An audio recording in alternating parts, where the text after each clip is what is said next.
I like buying things from stores that feel like you're getting a souvenir from like a specific block or a specific neighborhood, you know, like that kind of feeling that maybe they don't have a website or they don't have an Instagram. I don't know what that is. It's probably like a contrarian bias. This is Taste. I'm your host, Matt Rodbard.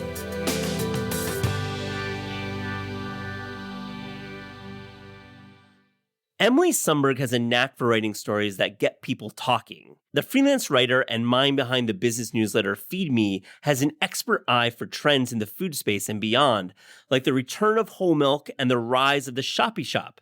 You know, those cute, curated grocery stores that all seem to carry the same made-for-Instagram products.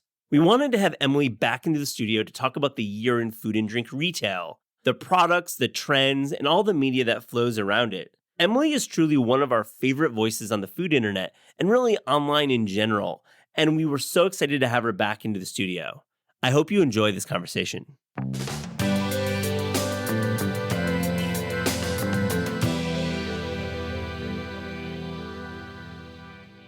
Emily Sundberg, welcome to This Is Taste. Hello. Hello, I'm so happy to be here for a second time. Yeah, you talked to Liza first. I've never met you, but I've read you. It's so cool to meet you. I know. I feel like I know you. We have a really good email correspondence going. Absolutely. Yeah. And we have a lot to cover. Feed Me is your newsletter. It's a Substack. You can sub. Please click that link and read. It's dope. Hey, let's just for our listeners, what are you trying to do here at the Substack? So I started this newsletter about a year ago, a little bit over a year ago. And at the time I had a lot of group texts where I was talking to friends who were either founders or invested in brands or just had a lot of interest in consumer business news. Yeah. And I noticed that even the way that a lot of media outlets were talking about business, they were treating celebrities as founders as they talked about their tequila brands or beauty brands. And then they were kind of talking about founders as celebrities, so whether it was Emily Weiss or the Sweetgreen guys or whoever, and I saw this merging of pop culture and celebrity news and the way that business was being approached. And I also think that there's like this community of people that want to talk about this stuff, but it's not necessarily the way that like stuffy Wall Street Journal is reporting on different funds or investment firms. And people want to sort of like get into the personalities of these places. And you kind of see how like Business Insider has owned this whole narrative of turning all of these capitalist movers and shakers into like bigger than life celebrities or just characters. Oh yeah, great word. I mean, it's much better than celebs because we don't really we don't like them, but they're characters in our lives. They're not like we don't want to be them, but they're characters. Yeah, exactly. And then, aside from these characters, I just generally think that people's spending habits and investment trends say a lot about society and culture at large. So I wanted to sort of play with that narrative a bit. And I started the letter, and then about a month later, I wrote a piece for New York Magazine that really exploded about Shoppy Shop. So I immediately got a lot of new readers from the tech world and the CPG world and just general New York Magazine readers, and that sort of like set the fire to this thing. Yeah, that piece you published it January 25th, 2023, Shoppy Shop. It's now Lexicon. It could have been it probably is on the podium for word of the year. I mean, or term of the year. I didn't come up with it. My friend Neil did, who graciously let me use it in the title. And I want to make sure that he gets the credit there because he really started this whole trend of talking about these types of retail environments on his TikTok page. But it was like this perfect story where I didn't really have a take on these businesses. So some people thought I was applauding these businesses. Some people thought I was slamming them. And it really just depended on the amount of exposure you'd had to them, the amount of humor you had, and the way that you read the story. I agree. And I feel like a lot of the brands, like I love Fish Wife. I mean, you write about that brand. I personally enjoy that brand, and many people do. You weren't really casting judgment, but you did write about you were deflated a little bit by the sameness. Yeah. I would say that like tends to be slightly negative. Yeah. I think there's definitely like a homogeneity Yeah. to these retail setups. Like you don't want your wine store to look like your bakery, to look like your bookstore, to look like your hotel lobby. Like you want spaces to mean something more than just capitalizing on themselves. Like your wine store isn't putting Graza olive oil on their shelves because they think that you want olive oil. It's like to increase their AOV, right? Like they just want to make Yeah. some money. Mm. And I also think like curation is a skill that a lot of these retail businesses haven't really perfected. Like you can't just go on this specific wholesale site that I wrote about, Fair, yeah. which is a massive, like multi-billion-dollar valued business. You can't just go on there and see top sellers and put them in your business in the middle of somewhere and call that having taste, right? It's just, it might be a good business decision. You might move stuff because people are we're typically buying some of these CPG brands off of Instagram or off their phone. But yeah, so I was feeling deflated, but a year later, they're almost invisible. Like it used to stand out to me so much when I saw these brands like, wow, these are everywhere. And now it's like I don't even see it. They just sort of blend in. They blend into more of the mass and more of the mean and graduate, moving towards the mean. And Fair is interesting, and it seems like a really poor business model to like rely on the top 10 products on Fair. Have you found that that's true? Like, do consumers in general, can they see the Shopee shop the way you wrote about it and just like feel a little turned off by that? I think some people do. Like you and I, we spend many hours of our day immersed in this world of CPG, whether it's reading Andrea's tweets, Andrea from Snackshot, who's been on this podcast, right? Yeah, a couple times. She's really smart, but like we see her stuff every day and we know what she's talking about, and none of it is really eye-opening to me. It's like I'm grateful that she's putting language to what I'm seeing, but it's not like I'm necessarily learning. I get a lot of breaking news from her, actually. I think she's on some sick PR wires. But like I'm immersed in her world. She's immersed in mine. Like we share a lot of beliefs. But like my father or some of my friends who are doctors or lawyers or like aren't touching this world at all, they might want a Graza Christmas ornament. Like that might speak to them. That doesn't speak to me. Like I don't need that. But for some people, they might see that as like a very special addition to their kitchen and almost like a signaler of being culturally aware, where some of these brands are memes to me now. Yeah, I think it's also to your point of folks who are not in the biz. They're great gifts. Like they're like affordable luxuries. Some of these products that we talk about, and like we're always looking to gift. Yeah, a year ago, around like this time, I was sitting in Balthazar with my mom having lunch, and there was an office having a Secret Santa next to us, and two people gave each other Graza olive oil. And it was while I was still working on the Shopee Shop story. And I was like, what? What's going on? Like if 10 years ago I gave somebody a bottle of olive oil, one, we were like pre-BA cooking, home cook world. People would be like, why are you giving me a grocery? Yeah. But two, like it wasn't like a signaler of anything. It was just like something that your grandma has and your dad has and your daughter has and your aunt has. Like it's just like a normal thing. But food and fashion have blended in the same way that like celebrity and business has. Yeah. And like it's all a story about a homogenous environment of capitalism, right? Yeah. Like everything's just blending. Let's unpack that at some point, maybe not now, but I love that. Emily, I love that line. But let's actually talk about the year of CPG. And, Andrea has been on the show a few times. Dan Fromer is going to be on the show soon, again, to talk about this world. Do you have a sense, is there a food brand or brands that kind of won 2023? I mean, okay, so Graza did a great job. Every brand I consult for is like, how do we become Graza? And I know Kendall, who runs their social channels, like they have done a really good job at a lot of things, but then they also hit some really big speed bumps with like their founders getting Andrew involved. Stepped in it for sure. Andrew's been on the show. I text with Andrew quite a bit. Yeah. He stepped in it for sure. Yeah. I mean, one of them was tweeting at me saying like, you just don't get it. And I was like, what? Like, okay, like don't do that. Like you're just...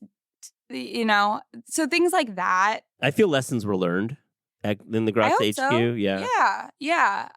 But other brands I really like. I think, do you know the wine brand Ami Ami? Yeah, I think definitely. they're really cool. I think like they hopped Absolutely. onto this boxed wine thing really well. I was actually at a friend's house for dinner the other night and he had a boxed olive oil. And I was like, okay, we might see more box packaging next year, which is exciting. Like from a shipping standpoint, it's less weight. I think it, breaks down better in people's kitchens. It's just also like a really fun packaging opportunity.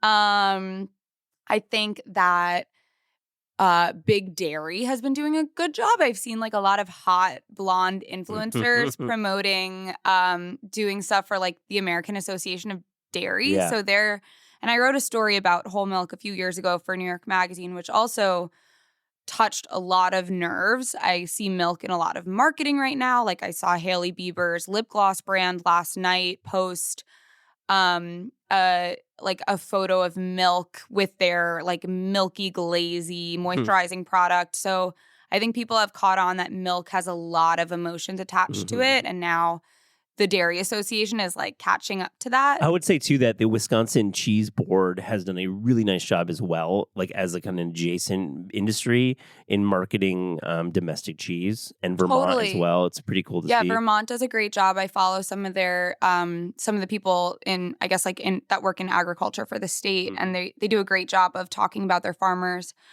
I think Rose Los Angeles, the edible brand, has done some really smart partnerships. The other day, I actually said that Sweetgreen should be looking at some of the people that they partner with because they make a lot of sense in the culinary world. And also, have you noticed that there's persimmons on at every bodega now? Like, I think Big Persimmon has done a really good job at like bringing that fruit to like every bodega in New York City this year. I mean, it's like a November through February fruit, and catching this season as you would an apple season or even citrus in January. For persimmon to make a move, typically like an East Asian product. Or California. Like all the California farmers markets have them in the winter. Totally and it was agree. Always a treat when I was in LA in the winter to get them. But now they're at every single bodega in the city, and I kind of like that. Emily, what do you think about like sumo mandarin? Do you follow the sumo mandarin? No. So sumos have had about 2 years of real robust marketing campaigns. Are they the really sweet ones? Oh, I mean, so they're like they're like kind of have a little like knob at the top, and they're very big, and sweet's not the word I would use. They like segment really well. They segment extremely well. The mouthfeel is extremely good. Apologize, listener, for using that word. And they are extremely balanced when you catch the ripe one. Okay. I think I remember some friends having those in the office at one time and them being like the hot item.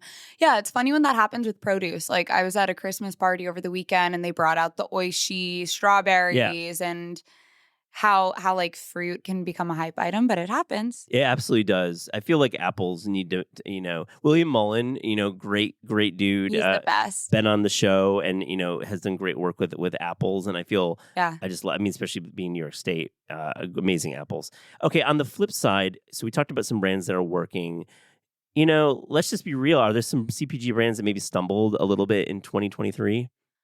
I just don't like brands that aren't solving a problem. I don't like redundancy. I don't like creating a brand for the sake of creating a brand and hiring people and then having to lay them off because it was just like a poor fundraising and business decision. I mean, obviously, Daily Harvest, that was a big fumble. That was pretty awful. Shitty situation, huh? Yeah, not great. Not great. Like any of these brands that are getting their founders like way too involved, like I hate that. I think that you need to put down the mic if you're going to run a business and run your business. You don't need to do PR.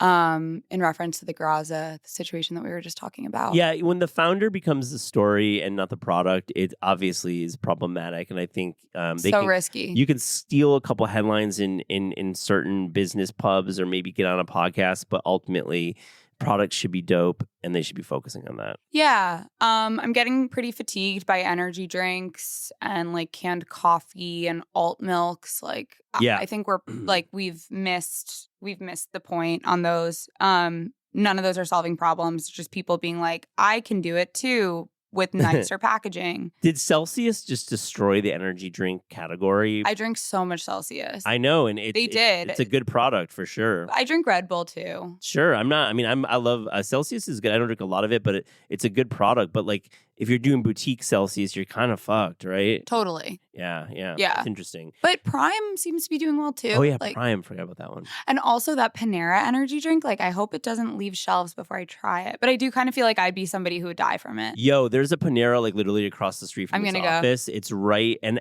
I've thought so many times I'm gonna go get that like triple caffeine lemonade. Do you think it's still there? Do you think it's like an end of the month they have to discontinue it thing? So interesting you ask.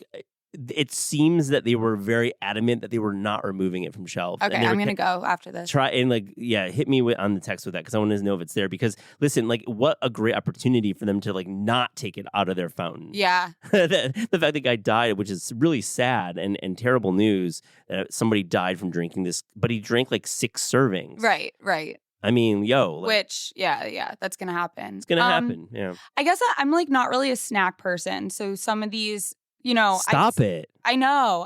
Wait, really? Yeah. Are you in intermittent fasting, Hive? No way. Good, okay. No, I really like brands that were started like before 2005. Like I drink a lot of Coke. I like, Cliff Bars, like vending machine snacks, but new stuff, God. I'm kind of a skeptic. We're dropping a story on New Year's Day about vending machines, just as a tease to you listeners out there. Cool. I love a good vending machine. Well, let's segue away from the products and towards retail. And I've asked this to Andrea Hernandez from Snackshot, Ellie Truesdale from New Fair Ventures, and many others on the show.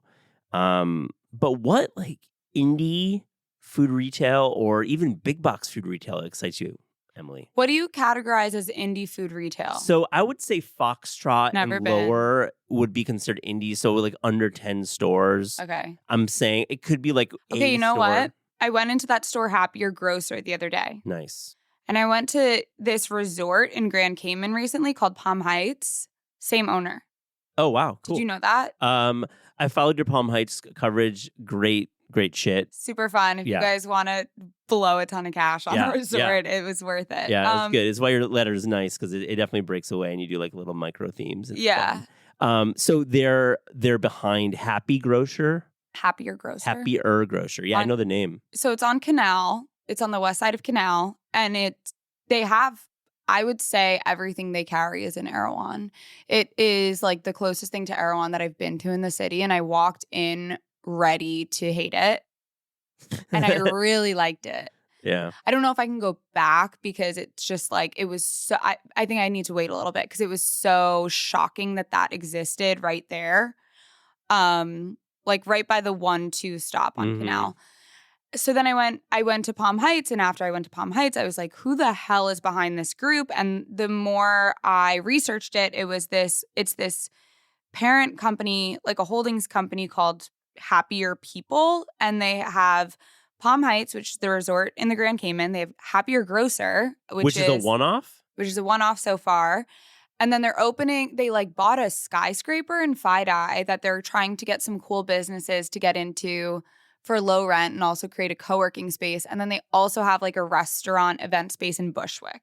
I mean, the chess pieces are on the board for this company. Very fascinating. Yeah, the chess pieces are on the board, and it's really hard to figure out who's actually feeding the money into it. But if anybody wants to find that out, I mean, many people have tried. So yeah, it's cool. When you talk about these kind of these businesses that kind of like they see the opportunity in grocery and they invest these companies. Totally. So yeah, I don't do Foxtrot. I don't do like a lot. I get like a bad feeling about a lot of those. I know that some of those are friends of the pod, but I just no, it's not. It's all good, man. We have friends, but we don't have that many paid sponsors. So we're good. That's true. But when you do, you can just edit this one.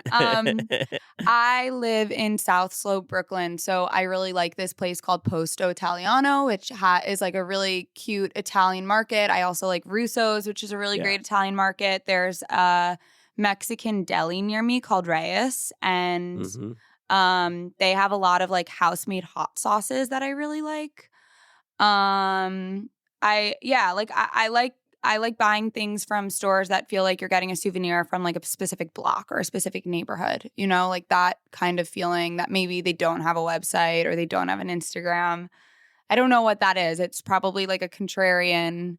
It's probably like a contrarian bias or It's not something. contrarian. I like that you are thinking hyperlocal and you're not thinking about brands. One that comes to mind that I went to recently that I like is Big Night. Oh, Do you yeah. get itchy with Big Night? Well, I like Big Night, but I don't know if they like me after the Shoppy Shop story. I know, but listen, you were doing journalism, you know, sometimes you're not going to make friends. But like, listen, I liked it. I bought a few things, merchandise extremely well for like a very awkward shaped store. My friend Edith actually just made these really beautiful postcards for them yesterday that she posted, and they're like illustrated in this really nostalgic sort of like Eloise at the Plaza way, which I thought was a really smart partnership because it's a little bit more sophisticated, less like playful. I think my problem with some of these stores is when they use words that sound like really childish, like munchies, like munchies or like bevy or like wine all day. Like, oh my gosh. I just think that we as like New Yorkers have more language for a lot of these things. And I just urge all businesses to get a little bit more. Yeah. I'm so sensitive to copy. Yeah. And I just think that everybody should be speaking or thinking more highly of the people reading their captions and shopping their brands, just like thinking higher of people. Yeah. I don't think everything needs to be so easy and roll off the tongue. I love that sentiment so much. I think that we're just like, it's almost like degrading to like speak down to consumers. It doesn't have to be a coastal thing. It could be your store in Madison, Wisconsin. Like people in Madison, Wisconsin are like sophisticated people. Don't need to say it's not like wine mom merch doesn't have to be your at the counter. Yeah, I saw something this weekend and it's I'm dissecting it. I put it in my newsletter this morning, but this olive oil brand Brightland had an ad for the holidays, and it's like pop bottles of olive oil. And I get what they're doing. It's like popping bottles of champagne, but I just feel like if I was going to take out a full page ad in the Times, in the LA Times and the New York Times and spend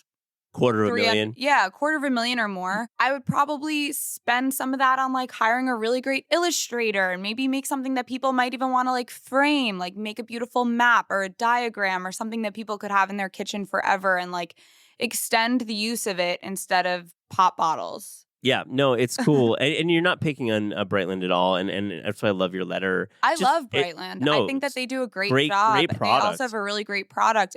I'm more like curious if that had a return for them. And if it did, like maybe that's something that brands should be doing instead of like the top of Uber advertising. I mean, they're going for mass when you get into the pages of the Times and the LA Times. You're going for, wide. You're going for mass. Though, of course, a certain demographic. People who buy print. Correct. The weekend edition of a print publication. Yeah, yeah. Let's talk about like big box retail. In terms of food, we're talking grocery stores. Is there a big box retailer that's interesting to you that you've been in recently? I live in New York. It's not really a big box town. No. It's but like you travel. It's like a truncated Target where you get in and then you're already out. Right. Like why it's very small. I don't think there's a Walmart in the city, maybe in one of the other boroughs. I like Target. I think that they're doing a lot of great stuff with CPG brands. I think that they have some really cool incubators. I know Andrea was on one of the panels for them once. Yeah. And, I just saw that Gia got into Target. Like, they are definitely investing in smaller brands and trying to get them to the masses. I have not been into a Walmart in forever. Well, let me tell you, Emily, I have. Okay, and how's that? So, and listeners, this may be redundant, but I'm going to say it again.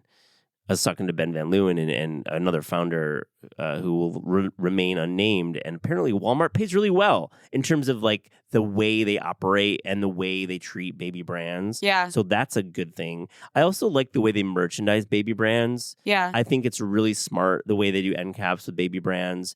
It's not as smart as Target. I agree with you. Target is definitely the leader in CPG food for me, at least in the big box world. But and Albertsons is really nice too. I've been in a couple of Albertsons and seen some cool things. But man, Walmart is good. And like to get some of these brands into like the ultimate, the masses is cool. I also think Walmart is known in the big box world for running a tighter ship, and Target's like a little bit messy. Like things Mm-hmm. are out of stock for a while, things can be like broken and it'll slide for a little bit longer. But I follow a few people that specifically study big box, and they're often taking photos of these places like, what are you doing? Or like, Walmart's keeping this stuff super organized. Yeah. I'm glad you mentioned end caps though, because I think a lot of brands just think they can like throw their dumb copy and like a QR code on the end cap, and it's actually a really cool opportunity to extend people's interaction with your brand. And I notice a lot of brands in Sephora doing this well, and I think Sephora also urges their brands to make the most out of their little like 2 square foot setup on the shelf. But I'm excited to see more CPG brands like play around with that. Yeah, it's cool. And as an aside, you just mentioned Sephora. Your letter talks heavily in the beauty world, fragrance world. So if you're into that stuff, which is not our show, you should definitely check out your letter for that too.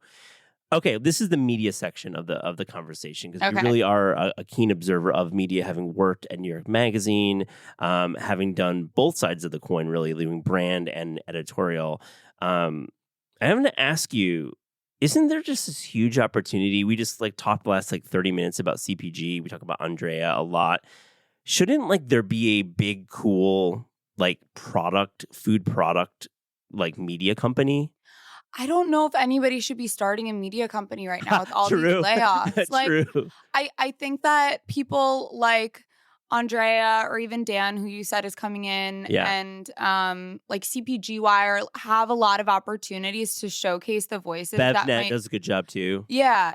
That BevNet does a great job of showcasing these people and having them interviewed, and you guys do it too, right? But I don't know if I want to open something every day that has just like food and packaging, niche news and drama. Like there's also PR Newswire for that kind of stuff. And I would probably urge people not to like raise money for something that already exists in such a great form. Yeah. I think like there are snack podcasts that could probably be built out, or like YouTubers, like, you know, lower investment media formats. But I wouldn't urge somebody to like, what was the one? Oh, so like there was like that breakfast startup. Yeah, back in the day, of course. Right. I mean, we don't remember it.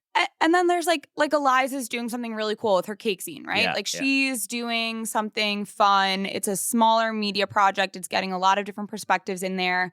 But I don't think like she would wisely raise a Series A and expect to be able to pay back investors. Cool. And I think that that's what happens a lot. Like, again, my group texts, I'm friends with people who work in this space or did work in this space or have moved on to working for tech companies that manage a lot of brands in this space.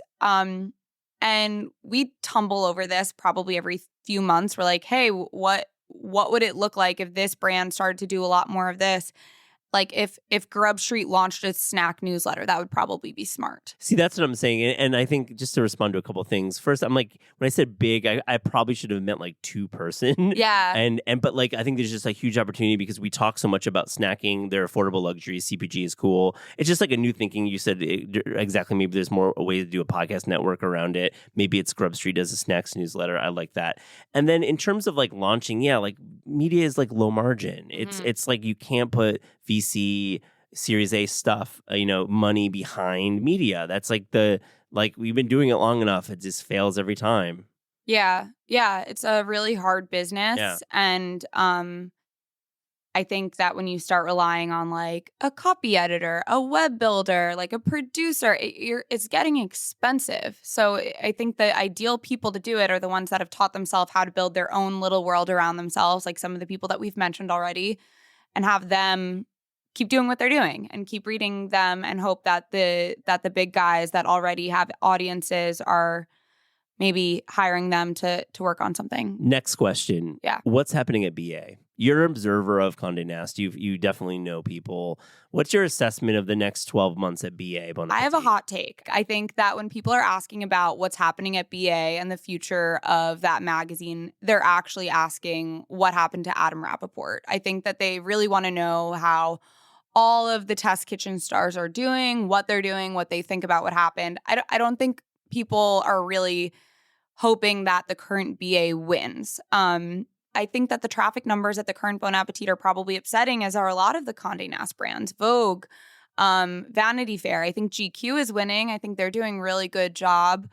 They've hired a lot of great columnists, and they have some really timely newsletters around watch brands or different cultural conversations. But I think that running a magazine is really difficult, and you need a very specific point of view on culture. And if you don't have that, there's just too many other options. You can watch Pierce Abernathy on Reels. You can read a bunch of people's cooking newsletters. You can, watch Allison Roman and Molly on YouTube. There are just so many other ways to spend your time and your tabs on your computer. And I don't think Bon Appetit is choosing to do that. I think like that's the answer. In a year, I wouldn't be surprised if they're in the same place they are now, which is like a big question mark. Yeah. It's really an interesting take, and what Jamila Robinson's going to do there in the next 12 months will be interesting, and we'll be watching. I think ultimately we want all media to succeed in some way. We're all part of this ecosystem. Maybe not all media, Yeah, but like a lot of media, of course, BA too. I want them to do well, but it is so challenging. You mentioned the segmentation and just how everything, there's great grams, there's great TikToks, there's, of course, newsletters in the food space. So to have another big brand out there is maybe not needed right now. Yeah, it also, you couldn't recreate what they had, right? Like they built all these personalities in-house, where if you wanted to do the same thing today, you would be hiring people who have ridiculous rates and expectations and are making more money straight from Kraft than doing a video presented by Kraft for Condé Nast Entertainment. So well said. Are you following the Blackbird story? Yes. Yeah, I know a lot about Blackbird. I haven't used the product yet. I'm very curious. They raised a lot of money from Andreessen, which is one of probably like the cleanest investments that you could get. Like they're so big. So they had some faith in this product.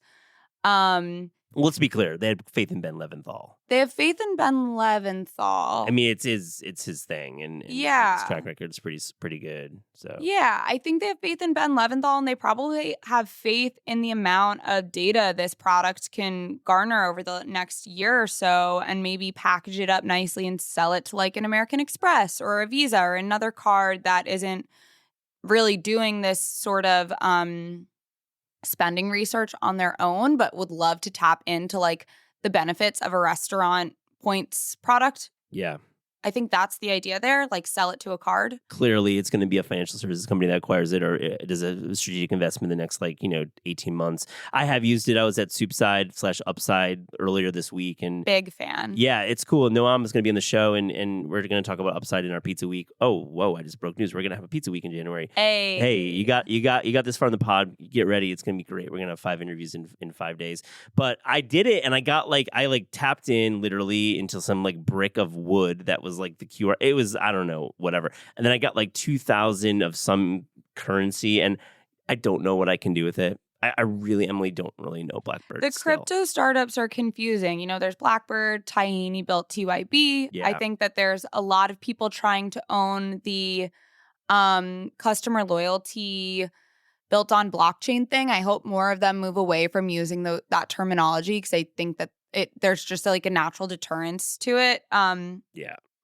And yeah, you get a lot of information about your customers, which is super valuable. You can see how people are using it. I think that they just need a lot more people to download. It's an app.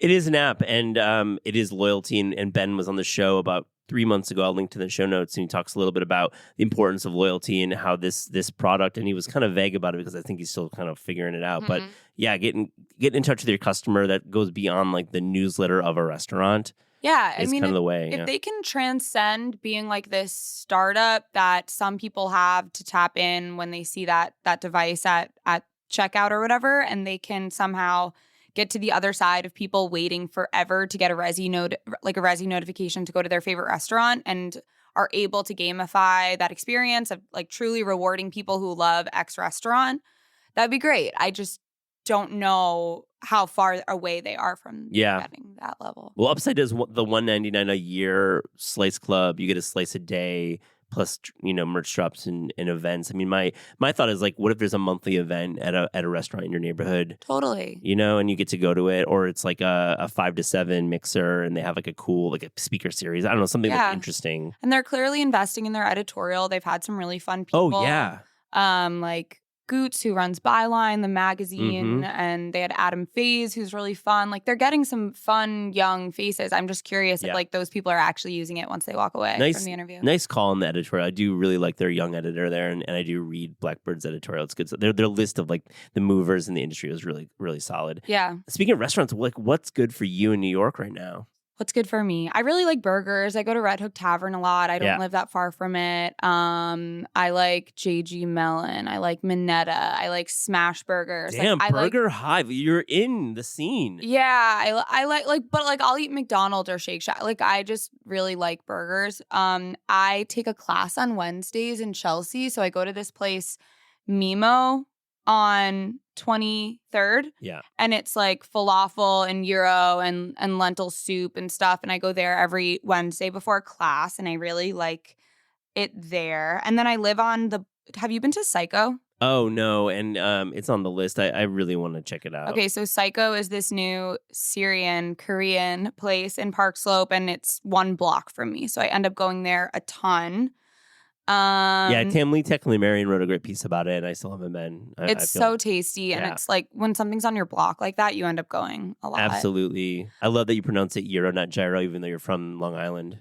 Oh, yeah. You just like know the right pronunciation, right? I mean, I'm from Long Island, but like I went to school in the city long enough, and I lived in the city long enough that I have friends who have corrected me and been terrified. But your instinct is to move towards gyro, right? Because of your heritage. No, I feel like I've been so corrected.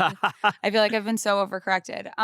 Okay, burger question. Yeah. Have you been to Hamburger America? Not yet. Yeah, it's really good. Okay, I will definitely go Check there. it. I will definitely go there. At this time of year, I really like going to Midtown. So I like Monkey Bar. I like the Carlisle. I like sort of, and I know that that's sort of a cheat of like buying your way into feeling like a New Yorker by getting like a really fancy martini and being around a bunch of old guys with like really old Rolexes. But I like it. I think it's fun to see like big Christmas wreaths and lights and trees, and Midtown gets such a bad rap.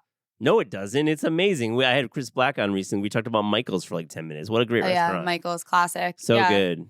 Did you go to Michael's as a child? No. As a young adult? No. You're a young adult still. You just don't I think go? I only went once for like a business meeting. It's the best though. Yeah. And it's beautiful. Like I think that Chris took a photo of some of the chairs that looked really fancy and comfortable. Yeah, it's a good spot. I think Midtown is super underrated, especially for coffee. There's great coffee in Midtown. Yeah, great coffee. Really good coffee spot. Okay. One more spot you like right now in New York. You know what I did yesterday? Did you ever go to Taste of Persia when it was open? Yes, I did. Absolutely. Okay, so I actually got like in the back of the bodega. In the back of the pizza place. Yeah, pizza place. So there was a pizza place on 18th Street that I think is still there, but in the back of it, side of it, there was this Iranian man named Saeed who had like a little Persian restaurant pop up, and I would always get the ash there, which is like this really yummy, like green herb-filled soup with noodles in it. And it was while I was working at Great Jones, actually, my cookware startup. Oh, yeah, stint. Sierra, shout out, yeah. Yeah. And I would go there for lunch all the time. And then they closed over COVID. And then recently, my friend Layli, actually, who's doing Soupside with Noam, she's Persian. She was like, he does delivery once a month or twice a month. So I got it over the weekend, and it was excellent. It was so good. It was actually the day it was raining. He dropped it on my porch because I wasn't home, and I got home, and it was totally fine. What a great packaged really well. Surprise. But it was excellent. And their Instagram is just like Taste of Persia NYC. And I don't think New York has the best Persian food. So I was really happy that he was doing that. I think LA is more of a Iranian food town. 100%. Yeah, and shout out to Layli too. She made some incredible gumbo. She's doing all the recipes there. So she's such a hustler. Glad she's you a mentioned real bulldog. Her. Yeah, no, definitely. Emily, on This Is Taste, we ask guests about their discerning taste. So to close this interview, here's our little rapid fire Fast and Furious taste check. Are you ready? Yeah, let's do it. The best breakfast food. I really like everything bagels with cream cheese. Plain? Cream cheese, yeah. Yeah. Everything I plain. like equal ratio of bagel to cream cheese. I've been going to this place in my neighborhood, Terrace Bagels, and it's great. Duh. Best. It's really great. Do you scoop? No. Thank you. The best dessert. I like pudding. I was at King recently and they had a butterscotch pudding and it was really good. Oh my God. Yeah. So you're talking about the American style pudding, not the British style. Yeah, American pudding. Yeah. I mean, I would eat whatever it is, tasty something or Jello brand pudding. Yeah. I made a huge thing of chocolate pudding with whipped cream on Thanksgiving and it went over really well. Yeah. The Badino, very underrated. Yeah, it was great. Your favorite American fast food chain? I like McDonald's, and I also think that what they're doing this year with their sort of marketing efforts is really exciting. I'm excited to go to their new spin-off franchise. Yeah, the spin-off news has been really interesting, and I'm trying to catch one too. I thought the Grimace Shake was like really good. Yeah, I caught did too. one. Yeah. I went this summer, and I got that, and I got a burger. Yeah. And I was sitting alone in like Herald Square, which is a really weird park, but it was great. Yeah, no. McDonald's is doing some interesting stuff, and also the art collabs have been cool. Your favorite Long Island restaurant right now? Okay, so in my town, Huntington, there's this place called Little Vincent's, and they serve hot pizza slices with cold shredded mozzarella on top. So I feel like I have to mention that because it's really good. There's also a restaurant in East Hampton called Nick and Tony's, and in the winter, they have a coal fire pizza oven. And I haven't gone this year yet, but I went last year because I had a movie, which I'm going to plug. I was in a film festival out there, and I went there twice during that, which was great. And then there's a Greek place in my town called Pareia. And it used to be called Mediterranean Snack Bar, but then a different family took it over, but it's the same chefs, and it's been there since the 80s. Like, my parents went when they were in high school. And it's great Greek food. Oh my God, is that the Pareia that was in Manhattan for a minute in like 2005? It might have been. I think it might be. Might be. We can look into that. Yeah, look into that. So plug your movie, please. Oh, it's called The End. It's about it's a documentary, right? It's a documentary. It's short. You guys can like watch it while you're brushing your teeth. Yeah. It's super short. It's about an island off of East Hampton called Gardiner's Island, and it's the oldest privately owned island in the U.S. And nobody goes on, nobody comes off, and there's this big house on it, and it's really fun. It's kind of like Willy Wonka energy. So now that you've done a documentary short, you've been awarded or been in film festivals. I'd love to see it. I'm going to check it out.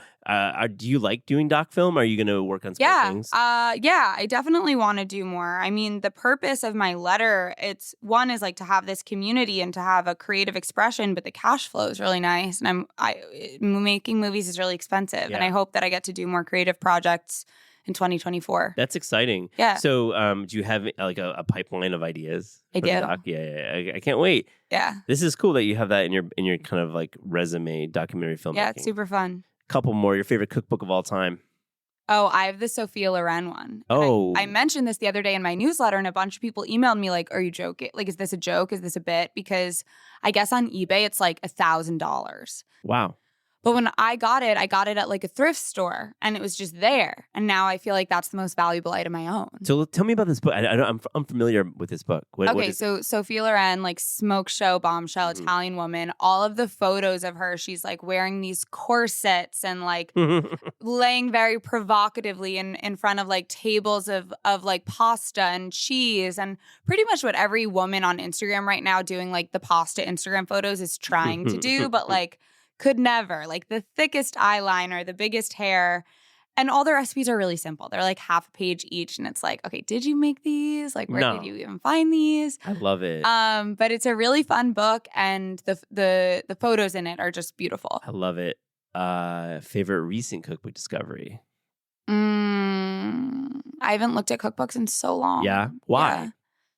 I don't know. You know, David Zilber sent me his Noma one. Yeah. I went to a talk that he did probably pre-COVID, and I really like him. And I think that the way that they approach that as like a guidebook with diagrams, like I think that you can find from this conversation that I really like when people who work in food lean into diagrams and not just photography. It's really fun. And that kind of reads more like a science book. And he's working on another book, which I'm excited about. But I I think I'm kind of disillusioned by food media and cookbooks. Like I'm kind of exhausted. Fair, all fair. You know, Yeah. I would suggest, and I will send you some cookbooks. We make some good ones here, but Yeah. there's a lot out there. I love that hand on the cover of that book, by the way, that you Yeah, mentioned. it's beautiful. Great cover design. Yeah, you know what? I think having a more measured approach to your cookbook consumption is smart. Yeah. I love that. Last one, your favorite sandwich. At Winner, they have a ham and cheese sandwich, which is really excellent. And it's like a pretty good one-to-one with some of the best ones that I've had in Paris. And I live right by Winner. Yeah. So I could never leave my neighborhood and probably be satisfied by the food options. South Slope is a great neighborhood. Yeah. Yeah, you're lucky. It's great. Emily Sundberg, what a joy. Thank you so much for joining this today. Thank you for having me. This was really fun.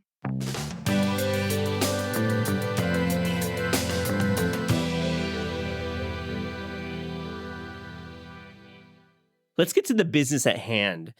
This has been such a great year for us on the show to talk to founders of products, CPG, of spice companies, of beverages, so many cool founders. So I thought it would be cool following our great conversation with Emily Sundberg, where we talk about products, for you and I to kind of break down some new products that we discovered this year. Now, the ground rules are this. These don't necessarily have to be products that came out in the year 2023, but they're products that we discovered personally. How do you feel about that?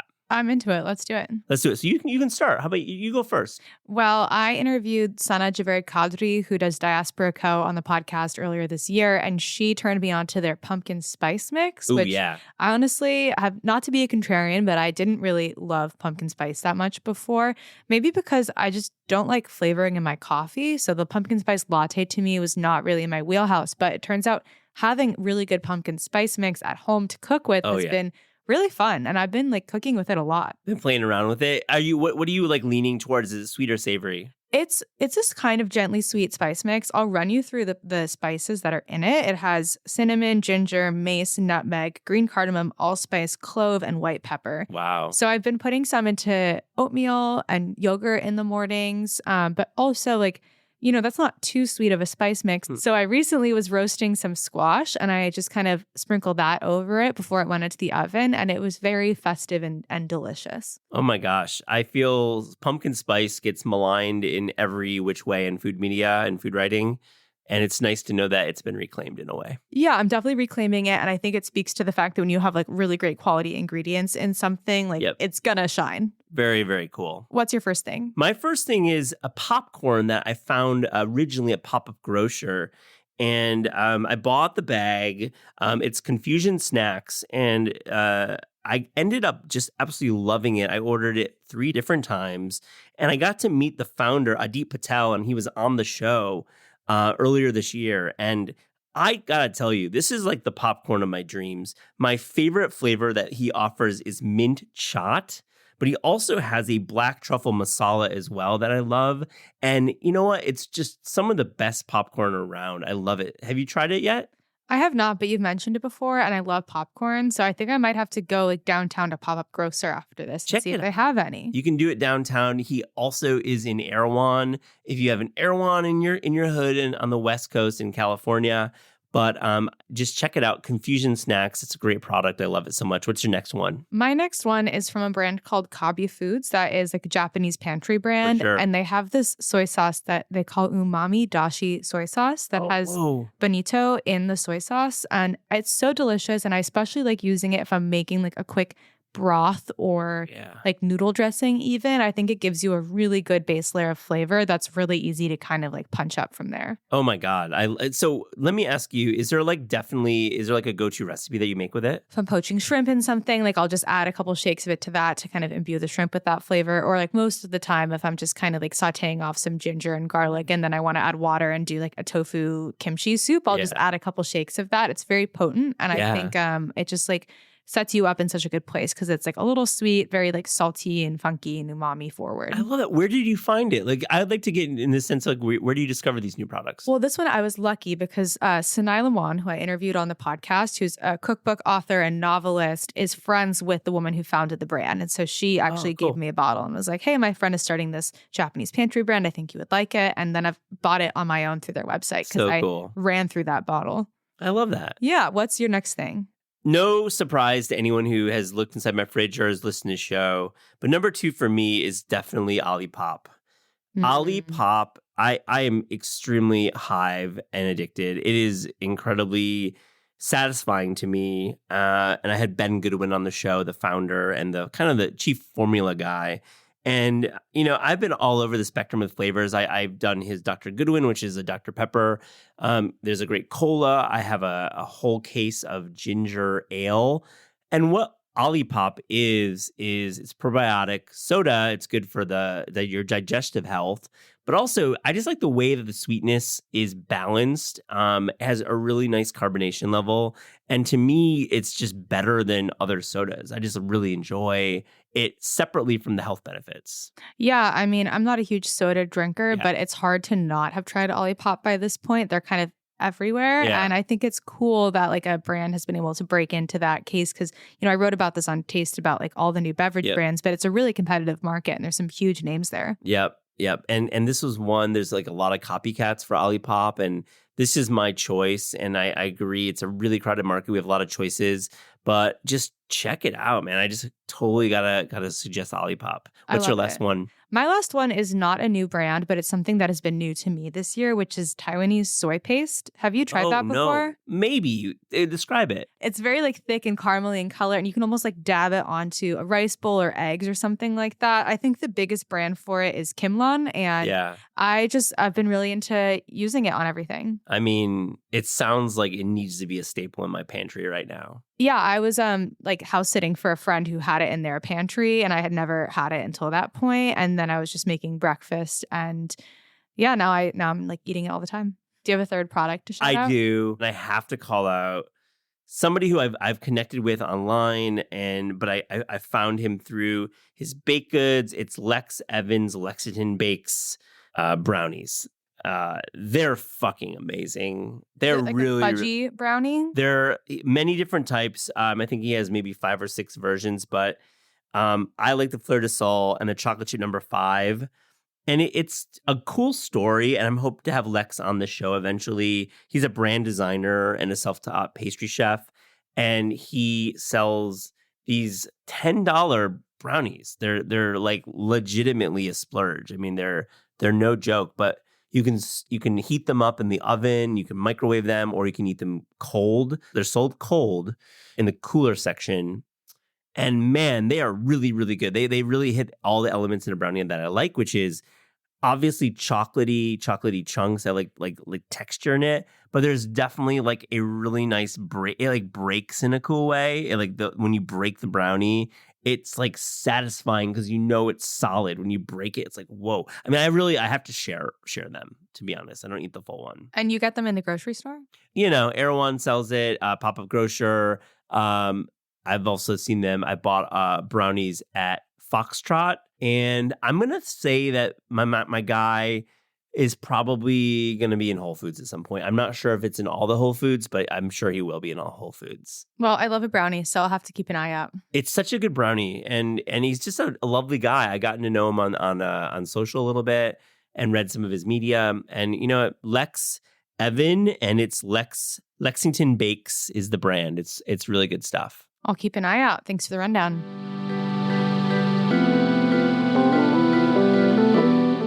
This is Taste is hosted by Eliza Abarbanel and me, Matt Rodbard. The show is produced by Shalia Harris and Pat Stango and edited by Clayton Gumbert. Theme music by Steve Rydell. Visit Taste online at tastecooking.com and make sure to subscribe to our newsletter for updates on all cool things that are happening.